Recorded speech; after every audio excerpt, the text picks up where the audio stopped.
नमस्कार, शुभ सकाळ. माझं किचन माझे नियमच्या तिसऱ्या एपिसोडमध्ये तुमच्या सगळ्यांचं खूप खूप स्वागत आहे. तर हे आपलं किचन आहे आणि या आपल्या किचनमध्ये आपण दिवसभर काम करत असतो आणि याच्यामध्ये काम करताना आपण बऱ्याच वेळा थकून देखील जातो.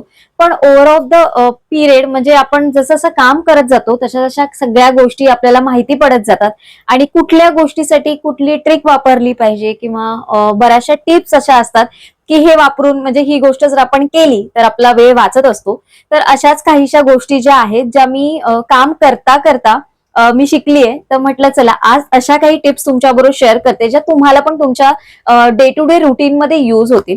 मला आठवतं म्हणजे खरं सांगू का, मी जेव्हा सुरुवातीला लग्न करून आलेली तेव्हा मला किचन मधलं एवढं काही माहिती नव्हतं. बेसिक जेवण मी करत होती, असं नाही की जेवण करत नव्हती. चपातीचा आणि माझा 36चा आकडा होता, म्हणजे पीठ मळण्यापासूनची सुरुवात होती माझी आणि बाकी गोष्टी मी करत होती. पण एवढ्या अशा जशी तुम्हाला मी आत्ता किचन मध्ये वावरताना दिसते अगदी सहजरित्या, तेवढी मी कधीच नव्हती. पण जसं जसं शिकत गेली तशा तशा सगळ्या गोष्टी करत गेली. एक दिवस म्हणजे एक गोष्ट तुम्हाला सांगते, जी कधी कधी मला आठवते आणि तेव्हा मी पण हसते. लिटरली आम्ही दोघे पण हसतो. म्हणजे असंच झालेलं की मी ना कांदा चिरत होती आणि ना कांदा चिरता चिरताना माझ्या डोळ्यातनं खूप जास्त पाणी होतं आणि तेव्हा आपल्याला काही सवय नसते सुरुवातीला. आता आपण बऱ्याचशा गोष्टी कांद्यातनं म्हणजे कांदा कापताना पाणी येऊ नये म्हणून बऱ्याचशा गोष्टी करतो. आता तर वेगवेगळ्या प्रकारचे चॉपर्स पण आले, त्याच्यामुळे तो पण आपला टाइम वाचतो. तर सुरुवातीला असं नव्हतं, तर मी ना कांदा कापून जस्ट कांदा बॅक साईडला होता, म्हणजे जे आपण चॉपरवर कापतो. एक तर मला चॉपरवर कधीच कापायची म्हणजे सवयच नव्हती, मी नेहमी विळीवर कापायची. पण मी ती चॉपिंग बोर्डवर शिकलेली म्हणजे सुरुवात केलेली आणि त्याच्यातनं डोळ्यातनं माझ्या पाणी येत होतं. आणि ती मी अशीच विचार करत असं असं पुसत होती. सचिन आला आणि मला बोलतो की अगं काय झालं, त्याला असं वाटलं की मी काही टेन्शन घेतलंय की काय झालं मला की काय कळत नाही. तर तो मला डायरेक्टच हे म्हणाला की काय झालं प्राजक्ता, चल राहू दे काही असेल, पण आज आपण चल बाहेर जाऊया जेवायला, तुझा छान मूड फ्रेश होईल, तू जास्त टेन्शन घेऊ नको. पण त्याला हे माहितीच नव्हतं पहिलं, हे बोलायच्या आधी, की म्हणजे मी कांदा चिरत होती म्हणून माझ्या डोळ्यातून असं टपटप टपटप पाणी येत होतं.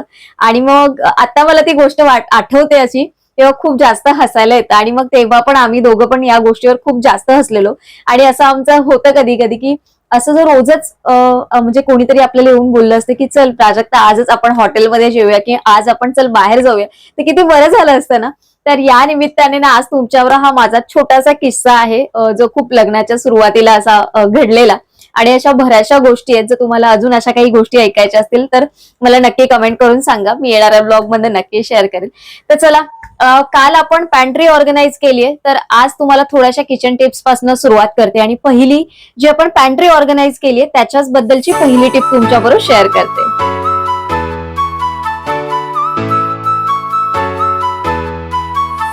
आपल्या सगळ्यांच्याच घरात ना कडधान्य बरोबर आपण ड्रायफ्रुट्स देखील जास्त क्वांटिटीमध्ये भरत असतो. तर असंच मी देखील आहे ना, तुम्ही कालच्या ब्लॉगमध्ये बघितलं असेल, बदाम पण जवळपास मी अर्धा किलो घेऊन आलेली. तर हे स्टोअर मी कसे करते आणि मेन म्हणजे आता पावसाळा जवळ येतोय त्यानुसार आपल्याला हे स्टोअर कसे करायचे ना, त्यासाठी मी एक सोपा उपाय तुमच्याबरोबर शेअर करते. तर इथे मी एक टिश्यू पेपर घेतलाय, तो कापून घेतलाय, अगदी छोटा पार्ट घेतलाय टिश्यू पेपरचा. याच्यामध्ये घरात वापरात असलेले जे तांदूळ असतात ते मी या टिश्यू पेपरमध्ये ठेवलेत आणि याची ना एक पुडी बनवून घ्यायची. आणि ही पुडी नॉर्मल पुडी बनवायची, खूप त्याचा असा गोळा करू नका. नॉर्मल पुडी बनवायची आणि आपण ही जी पुडी आहे ना ती आपल्या बदामाच्या डब्यामध्ये ठेवून द्यायची. त्याच्यावरती परत तुम्ही थोडेसे बदाम टाका, पुडी थोडीशी आतमध्ये जाऊ दे. याने आपल्या बदामला मॉइश्चर पकडणार नाही आणि बदाम पावसाळ्यात नरम पडणार नाही. आणि ही टीप तुम्ही वर्षाच्या 12 महिने फॉलो देखील करू शकता. तर ही टीप तुम्ही जर ट्राय अजूनपर्यंत केली नसेल तर नक्की ट्राय करा. आता जेव्हा कधी मी किराणा सामान भरते तेव्हा मी 3 प्रकारचे तांदूळ भरते. एक रेग्युलर यूज साठी वाडा कोलम, त्याचबरोबर दुसरा असतो खिचडीसाठी आणि तिसरा असतो हा बासमती. हा घेताना मात्र एक गोष्ट मी लक्षात ठेवते ना, की तो थोडासा पिवळसर बघून घ्यायचा, म्हणजे तो जुना असतो. आणि ना जुना तांदूळ जर तुम्ही वापरलात ना तर तो छान मोकळा आणि फळफळीत देखील होतो.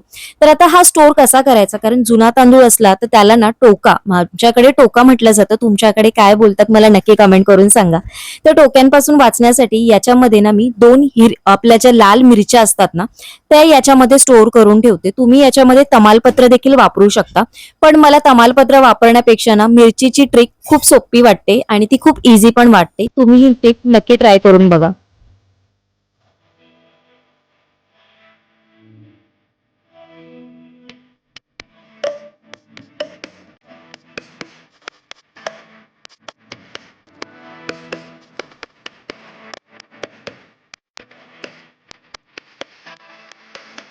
आपण सगळेच जण प्रत्येक वेळेस काही ऑर्गनायझर वापरत नाही. किचन मध्ये जे काही आपले स्पून असते, कटलरी असते, बऱ्याचशा गोष्टी आपल्याला ऑर्गनाईज करायच्या असतात. तर माझ्याकडे हे 2 सिरॅमिकच्या बॉटल्स होत्या आणि तुम्ही त्या खूप आधीपासून माझ्या व्हिडिओमध्ये बघितलं असेल. तर याचा ऑर्गनायझर म्हणून वापर करताना मला एक प्रॉब्लेम येत होता. याच्यामध्ये मी स्पून आणि जे काही नाईफ वगैरे आहे ना, तसं 2 वेगवेगळ्या बरण्यांमध्ये मी सेग्रिगेट केलेलं, पण ना त्याचा बॅलन्स व्यवस्थित राहत नव्हता.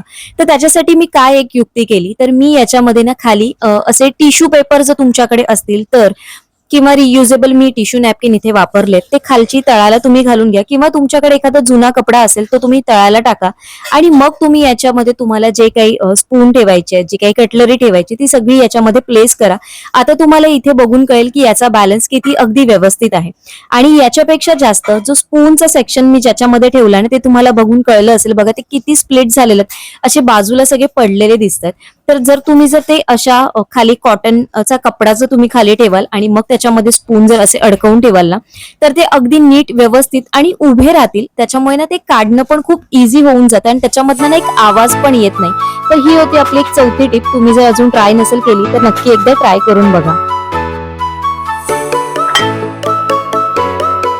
चौथी टिप तुमच्याबरोबर शेअर करायच्या आधी काही गोष्ट शेअर करायची आहे. ती म्हणजे काही दिवसापूर्वी तुम्हाला माहितीये, आय थिंक गेल्या वर्षी मी हे एक स्पून होल्डर घेतलेलं, जे सिरॅमिकचे, जे मी सायनच्या मार्केटमधनं घेतलेलं, कुंभारवाड्यातनं. त्याच्या व्यतिरिक्त मी या अशा 2 स्पून होल्डर प्लेट पण घेतलेल्या. पण या खरंच आपल्या किचनमध्ये युजफुल आहे का, तर याचं बेनिफिट काय आहे आणि आपली टिप पण काय आहे ती तुमच्याबरोबर शेअर करते. चला बघूया. या तिन्ही स्पून होल्डरची ना एक गोष्ट कॉमन आहे, ती म्हणजे ना याच्यावरती एका वेळेस एकच स्पून राहतो. जास्तीत जास्त एक छोटासा स्पून राहील. पण जर मोठे स्पून असतील तर ते एका वेळेस एकच राहणार. आणि आपण तर मोठे स्पून वापरतो, भात असेल, डाळ असेल किंवा भाजी असेल. तर मला असं वाटतं मी या ऑर्गनायझरवर उगाच खर्च केला. याच्या आधी मी सुरुवातीला अशा घरातल्या प्लेट वापरत होती, ज्याच्यामध्ये 2 किंवा 3 स्पून एका वेळेस राहू शकतात. तर मला असं वाटतं की ही टिप तुमच्यासाठी पण नक्की उपयोगाची असेल. जर तुम्ही पण हा प्रोडक्ट घेण्याच्या विचारामध्ये असाल किंवा तुम्हाला वाटत असेल की असं एखादं स्पून होल्डर आपल्याकडे असावं, तर मला असं वाटतं ते तेवढं जास्त युजफुल पण नाहीये आणि ते कॅरी करायला पण, कारण ते थोडंसं सिरॅमिक असल्यामुळे थोडंसं हेवी पण असतं. त्याच्यामुळे प्रत्येक वेळेस ते आपल्याला काढणं आणि तिथे ठेवणं किचनमध्ये थोडंसं अवघड होतं. तर मला असं वाटतं की मी जे तुमच्याबरोबर शेअर केले ते नक्की तुम्हाला युजफुल ठरेल. मार्केटमध्ये ना खूप वेगवेगळ्या प्रकारचे आणि स्टाईलचे, डिझाईनचे सिरॅमिक कंटेनर अवेलेबल आहेत. तर सिरॅमिक कंटेनर निवडताना ते कसे निवडावे, तर सिरॅमिक कंटेनर निवडताना फक्त त्याचं ना लीड तुम्ही बघून घ्या. जर ते एअर टाईट असेल, म्हणजे अशा प्रकारचं ना, तर ते झाकण खूप छान बसलं जातं आणि याच्याने ना कुठल्याही आतल्या पदार्थाला ना मॉइश्चर अजिबात पकडत नाही आणि ते खूप जास्त दिवस टिकतात. तर माझ्याकडे हे मी शुगरसाठी वापरते आणि याच्यामधली जर शुगर तुम्ही बघाल ना, तिला कधीच पाणी म्हणजे पाणी सुटत नाही आणि ती अगदी चिकट होत नाही. तुम्ही कधीही बघितलं ना तरी अगदी ही मोकळी असते आणि त्याचं कारण हे त्याच्यावरती असणाऱ्या लीडमुळे. तर मला असं वाटतं ही टिप तुमच्यासाठी नक्की उपयोगाची असेल. तुम्ही जेव्हा किचनमध्ये असे काही कंटेनर घेत असाल सिरॅमिक मध्ये, तर अशा लीडचे नक्की घ्या.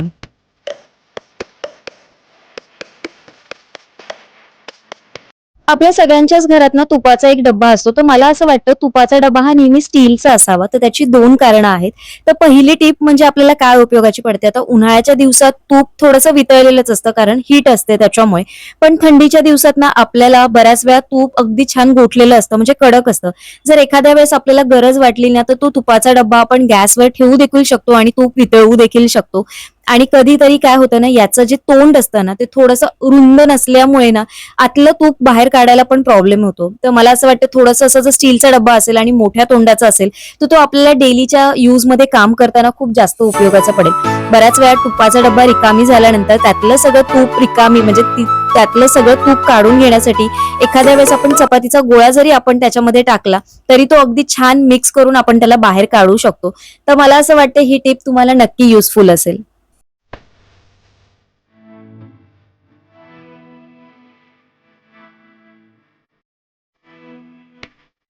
किचनमध्ये भांड्यांबरोबरच ना नॅपकिन पण खूप जास्त वापरले जातात. तर अशा वेळेस ना किचनमध्ये नेहमी 2 नॅपकिनचा सेट ठेवावा. एक फक्त हात पुसण्यासाठी आणि एक आपल्याला किचनमध्ये काम करण्यासाठी. तर एक दुसरा नॅपकिन आहे तो तुम्ही बऱ्याच वेळा पीठ मळताना खाली ठेवण्यासाठी किंवा एखाद्या भांड्यामध्ये काही ट्रान्सफर करायचं असेल त्याच्या खाली ठेवताना तुम्ही प्लॅटफॉर्मवरती तो ठेवा, म्हणजे प्लॅटफॉर्म आपला क्लीनच राहील, खराब होणार नाही. आणि ना तो क्लीन करणं पण सोपं जातं, म्हणजे खराब लवकर प्लॅटफॉर्म होत नाही. आणि कपडा असल्यामुळे ना त्याला वॉश करून तो क्लीन करणं सोपं होतं. आणि हात पुसण्यासाठी वेगळा कपडा असल्यामुळे तो कपडा आणि हा कपडा एकत्र मिक्स होत नाही. मग आपल्याला बऱ्याच वेळा असं वाटत राहतं की अरे हा कपडा कसा वापरू, हा कपडा खराब झाला. तर मला असं वाटतं 2 कपडे जेव्हा आपण वेगवेगळे ठेवतो ना, तेव्हा ते आपलं काम कमी करत असतात. तर सर्वात शेवटी मी जे तुमच्याबरोबर शेअर केलं ना, ते माझ्या सर्वात आवडीचं आहे आणि मला किचनमध्ये खूप जास्त उपयोग होतो त्या गोष्टीचा. एक म्हणजे हे जे नॅपकिन आणि हे इथे ठेवलेलं नॅपकिन. ही ट्रिक जर तुम्ही तुमच्या घरात वापरत नसाल किचनमध्ये तर नक्की यूज करा. बाकी त्या गोष्टी तुम्ही, मला असं वाटत असेल याच्या आधी पण आपल्या काही मैत्रिणी वापरत असतील आणि ज्या कोणी या ट्रिक्स त्यांनी कधी फॉलो नसतील केल्या तर नक्की एकदा फॉलो करून बघा आणि त्याचा रिझल्ट काय तो मला नक्की कमेंट करून सांगा. सर्वात शेवटची जर जी टिप आहे ना तिथे तुम्ही नक्की फॉलो करा. म्हणजे दोन्ही नॅपकिन जर वेगवेगळे असतील ना तर ते खरंच क्लिनिंगसाठी पण खूप जास्त चांगलं होतं. कारण बऱ्याच वेळा ना तेलाचे डाग एका नॅपकिनवर असतात आणि हात पुसायला एक वेगळा, मग ते खूप बरं पडतं. त्याचं मी तुम्हाला एक्सप्लेन केलंच आहे. तर आजचा ब्लॉग तुम्हाला कसा वाटला मला नक्की कमेंट करून सांगा.